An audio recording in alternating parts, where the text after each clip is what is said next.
Hey guys, welcome to the final episode of Foresight TV for 2025. I am so excited to have Guy Kawasaki as my guest today.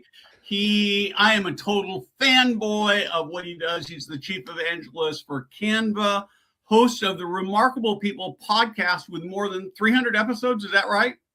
Yeah. And he literally invented the concept of evangelism marketing. Whoa. I didn't invent the concept of evangelism. There was Jesus before me. Okay, I guess you got to do that. How about the modern version of evangelism marketing?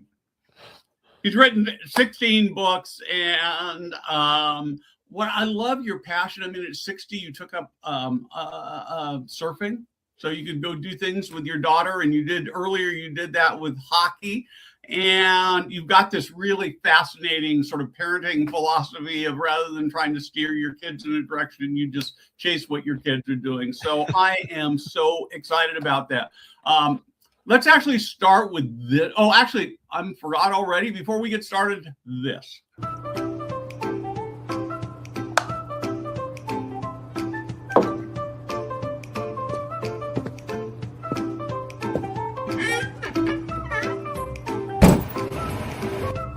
Hey guys, Steve Moran here.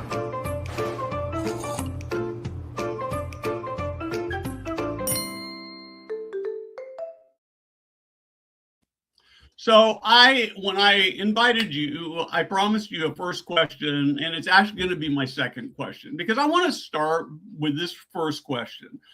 What are you working on right now? What big problems are you trying to solve? What's your big dream?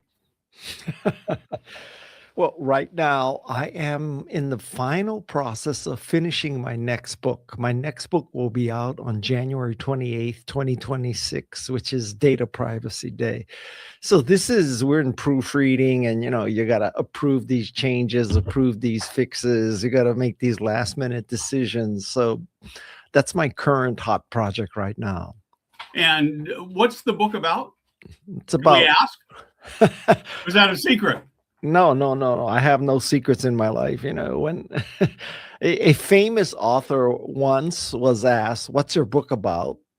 And his answer was, "It's about $26. So my book is about $4.04. The book is called Everybody Has Something to Hide, Why and How to Use Signal. And it is basically, if you can think about it as using another group of books, it's like Signal for Dummies, because I think Signal is an essential tool for people who are activists, people are trying to defend and preserve democracy. They all need, and in fact, everybody needs a very secure and private way to use messaging. Terrific. I can hardly wait. Big fan of your writing. So when I invited you on the show, I promised you this question. And I'm going to actually want to read it to you because I worked on crafting it. So you spent years studying what made Apple stores enchanting. And I love the word enchanting. The images that it brings up. You've got this genius bar, these open layouts, people can touch everything. We've got senior living, my business. I'm passionate about it. $50 million investment for properties, and they still feel like institutions rather than enchanting. If you walked into a senior living community tomorrow as a consultant, what's one counterintuitive principle from Apple you'd steal to make them better? Wow. That is a very, very interesting question. I probably would try to change the smell.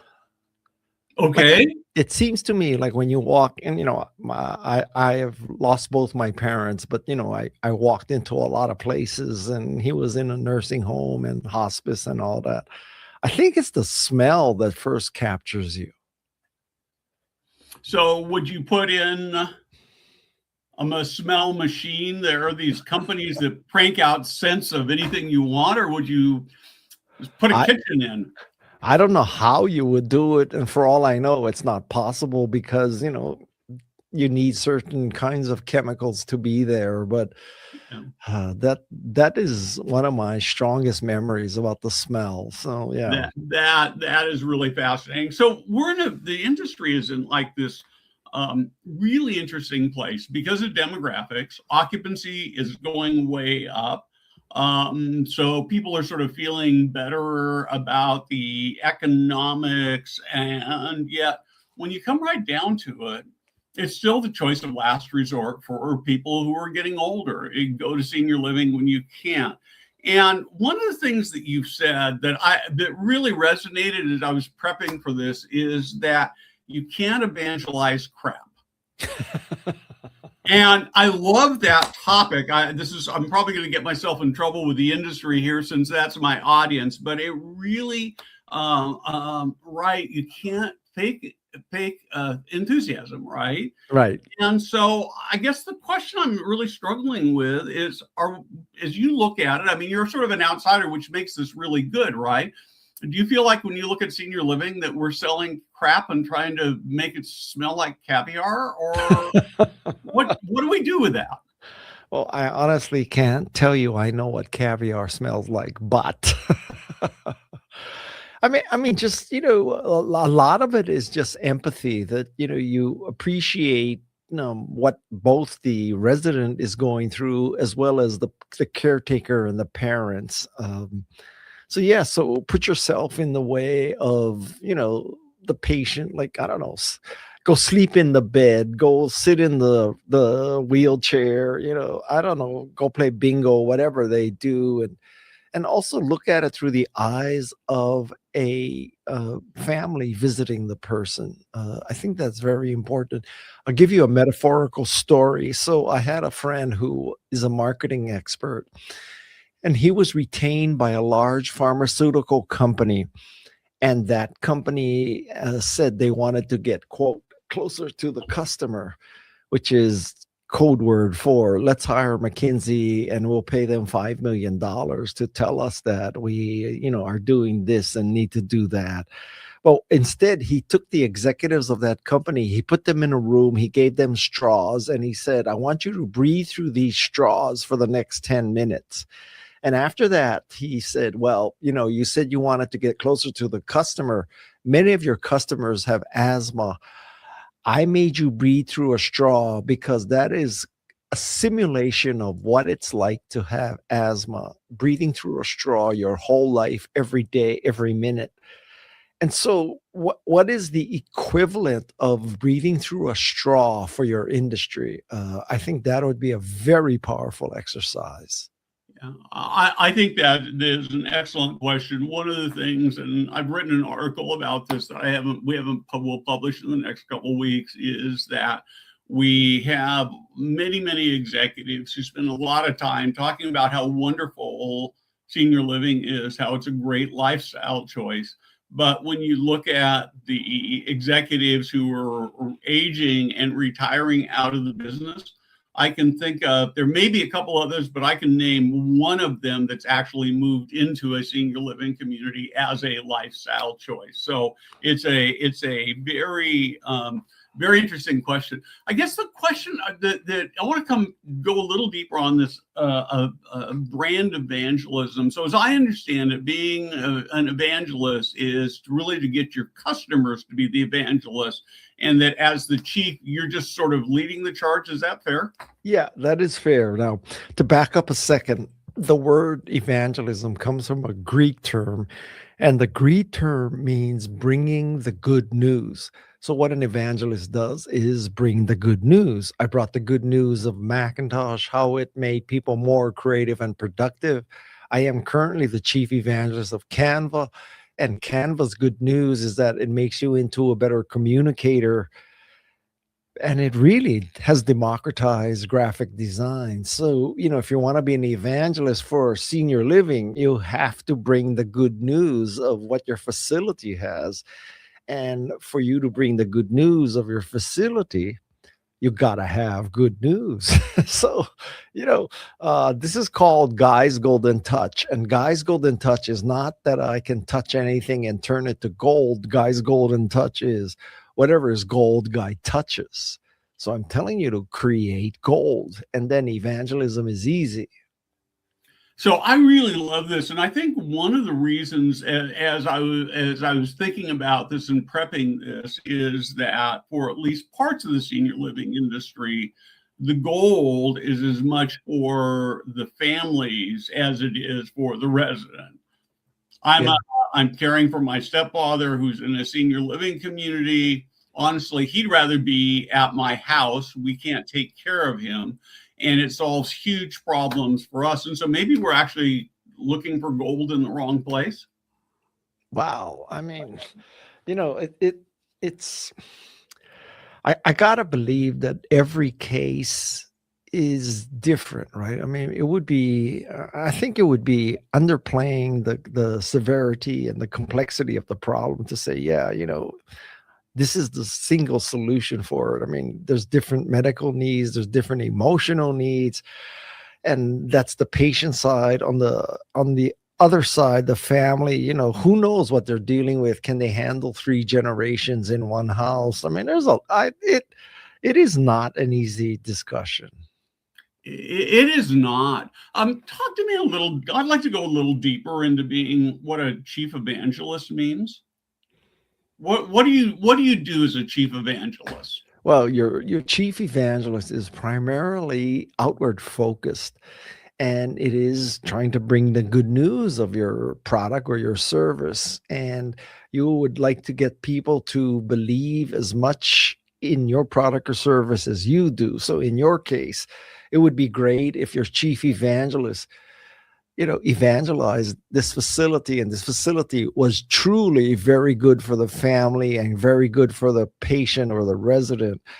And so, rather than buying television commercials or magazine or advertising in AARP, I think the way that a search for something like this goes, which is what we did, is we asked other people who had older parents and said, well, what did you do? Where did you put them? How did it work? And basically, it was purely word of mouth. And so some people said, yeah, you gotta use this facility. It's at the top of Kaimuki and Mauna Lani Heights and all that. And so I don't think they identified as evangelists, but they were evangelistic about this particular facility. And that's, I can't tell you that any facility has evangelists now, but I don't want you to think that there is a specific and sole position for an evangelist. Everybody should be evangelistic at the facility. So, in some sense, an evangelist or being evangelistic is really storytelling.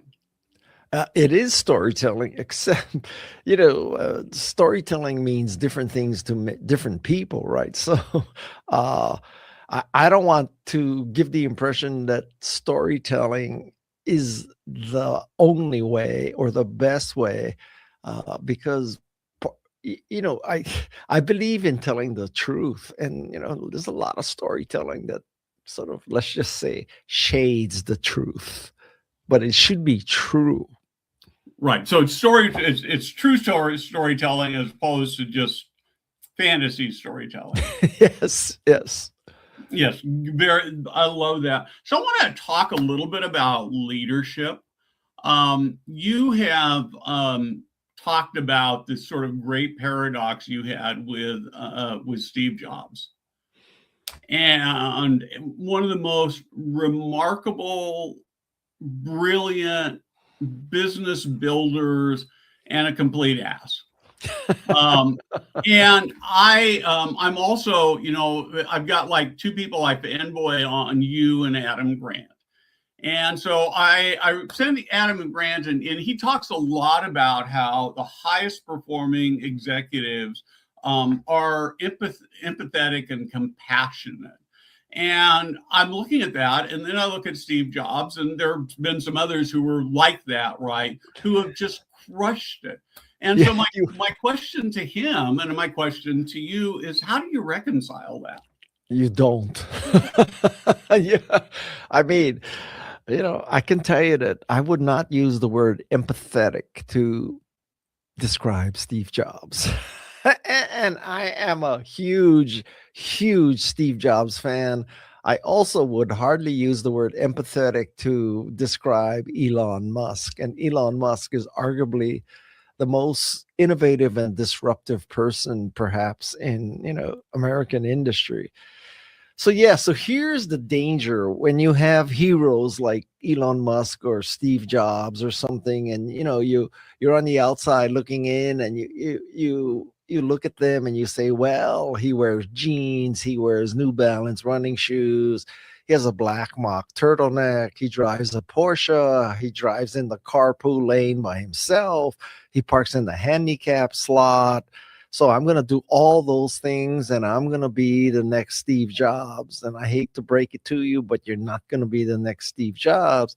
You're just going to be an asshole. So, you know, I listen, you shouldn't just say that this is successful people, so I'm going to emulate them and that's going to cause my success. It is a very, very interesting philosophical question, which is, because you were successful, people tolerated your assholeness, or because you're an asshole, you were able to achieve success. I am not clear about which is really true to this day. So Adam's response to me was, and I'd love to have your take on it. His response was, imagine that Steve Jobs had been empathetic instead of an asshole. Maybe he would have been even more successful than he was. That's true. That is absolutely true. Maybe he would have been more successful. The CEO of Canva, Melanie Perkins, is really brilliant and empathetic. So, it can be done. Being empathetic is not necessarily a negative and going to force you not to be successful. So I just, from the outside looking in at people like this, just be careful that correlation is not the same thing as causation. And, be careful who you worship. Be careful who you meet too. Yeah. Yeah. So you have this belief. I want to make sure I'm not putting words in your mouth, but you have this belief that sucking at something that you start isn't the universe telling you to stop. It's telling you to pay the price to work harder. Yeah. Right. And but I want to challenge you a little bit. And yeah, you started law school, and 1 week later you quit. That's true. On so the how other do you tell hand, the difference? Well, I quit law school after 1 or 2 weeks. I was totally miserable. That's the first and last time I quit in my life. But, yeah. So, I mean, well, one lesson I learned there is that there's this, I think many people have this fear that if you quit, you become a quitter, and it's a slippery downward slope. So you can never quit anything, because the first time you quit something, you're going to start a habit and you're going to be quitting everything for the rest of your life. And at least in my case, that certainly was not true. But now, when you start something and you're not good at it, well, that's called the growth mindset. The growth mindset means that you believe you can learn new things, you can do new things. But I hate to tell you, when you try something new and different, the odds are you're going to suck at it. And this concept that, yeah, you can take up surfing and 1 week later you're a great surfer. You can take up hockey and 1 week later you're a great hockey player. It is just not true. I have been surfing 10 years. It's the most difficult thing that I have ever tried to do, but I just love it. And so the lesson here is that if you have a growth mindset and you believe you can try and do new things, you also have to have a grit mindset.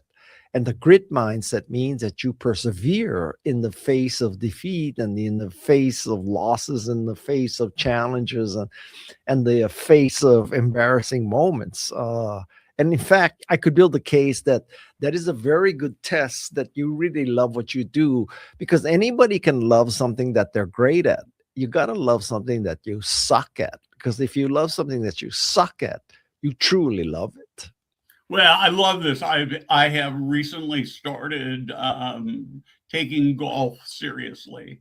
I play maybe once every 2 or 3 years with friends, and that is me. I suck at golf, but I'm having a great time.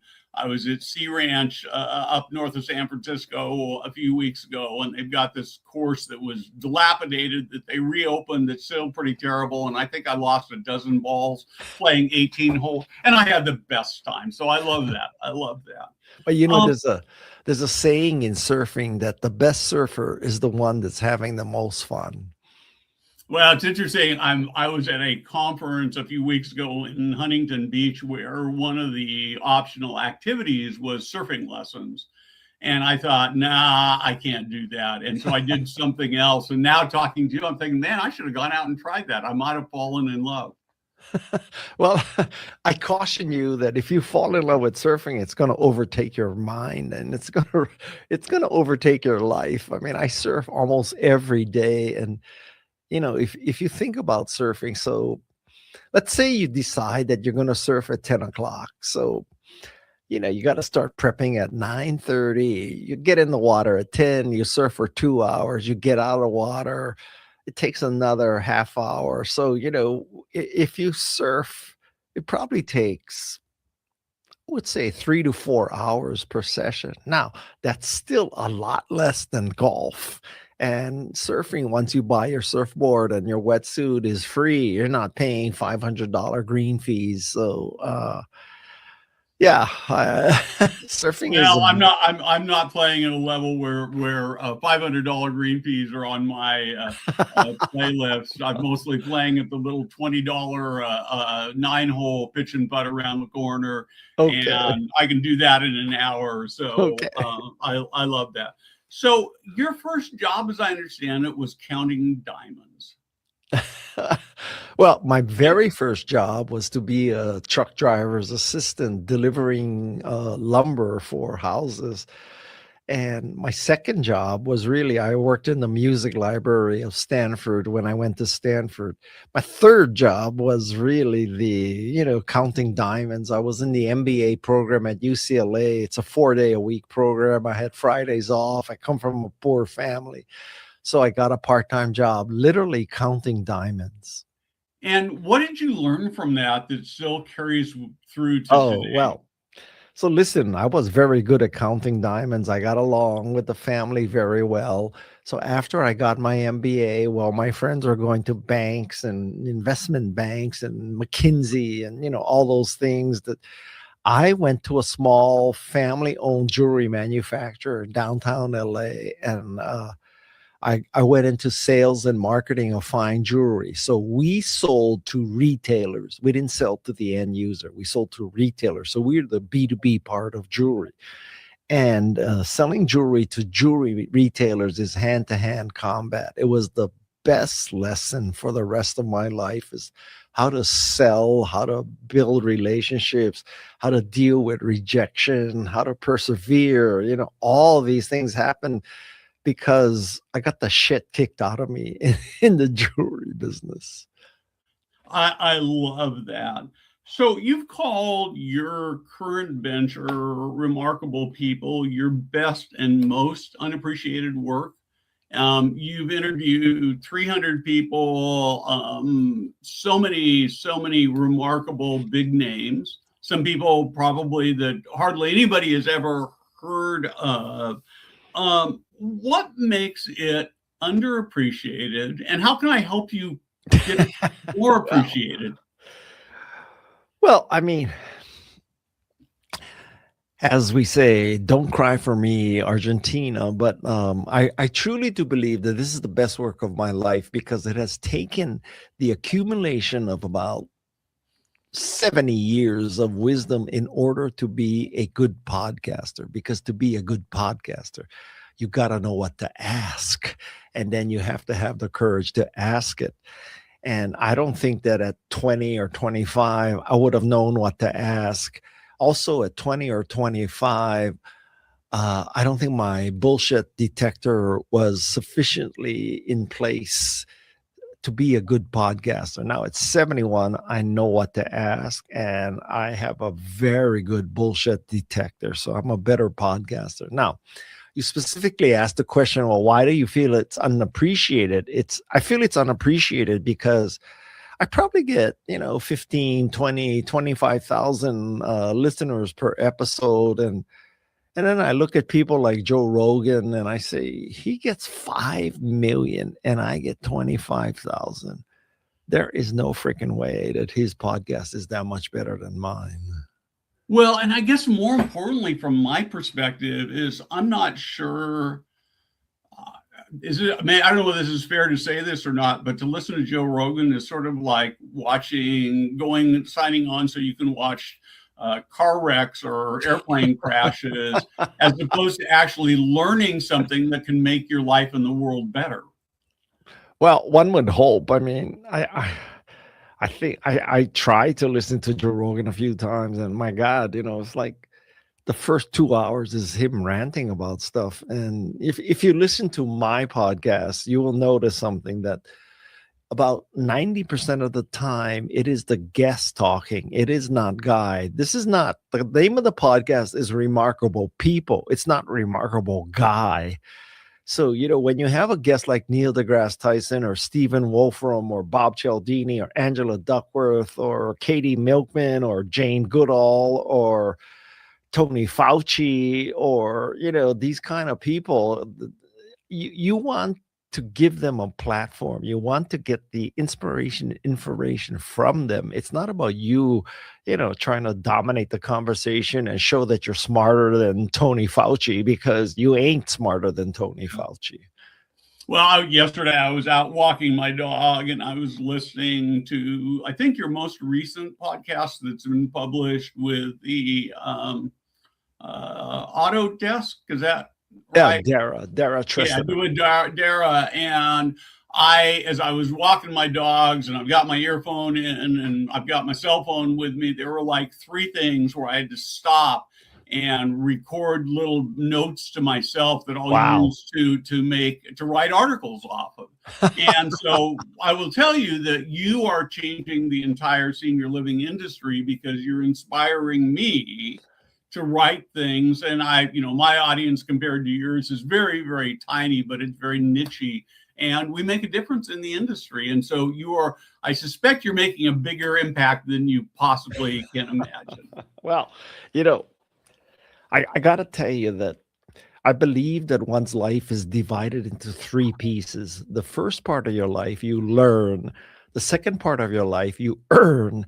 And the third part of your life, you return. And I'm in the return phase of my life. So, when I die, I want people to say that I helped them make the world a better place, that I empowered them with my writing, my speaking, my investing, my advising, my podcasting.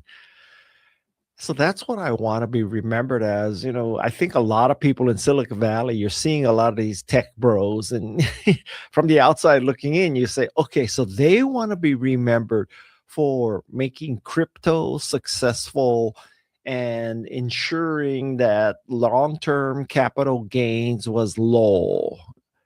I don't want to be remembered for stupid things like that. I want to be remembered for helping people make the world a better place. Oh, man, I love that. One more question for you. AI. Where do you see AI in terms of it making a difference in the world? Oh my God. I think AI is the biggest freaking deal ever. I think it's bigger than the internet. I think it's better than social media. It's bigger than, I don't know, printing press, steam engine, whatever. I am truly a believer in AI. Now, having said that, I think that we're in a humongous AI bubble, and I would love to see the AI bubble burst, because I think people are getting way in front of their skis about, what they're promising. So as a writer, I use AI every day. It's my research assistant. It's my copy editor. It's my devil's advocate. It's all these things. I use it very tactically and practically, and it has without a doubt made me a better writer and a better podcaster, without a doubt. And I think that, AI may be the only thing that can prevent the end of the world at this point, because it sure as hell ain't man. That is for sure. Last question. What does making a difference actually mean to you? And if I could do only one thing differently after this conversation that would make a real difference in senior living and the world, what would that be? I think that if you could do one thing after this, you would get everybody who follows you and reads you to think metaphorically, what is the equivalent of me breathing through a straw to understand what someone with asthma has?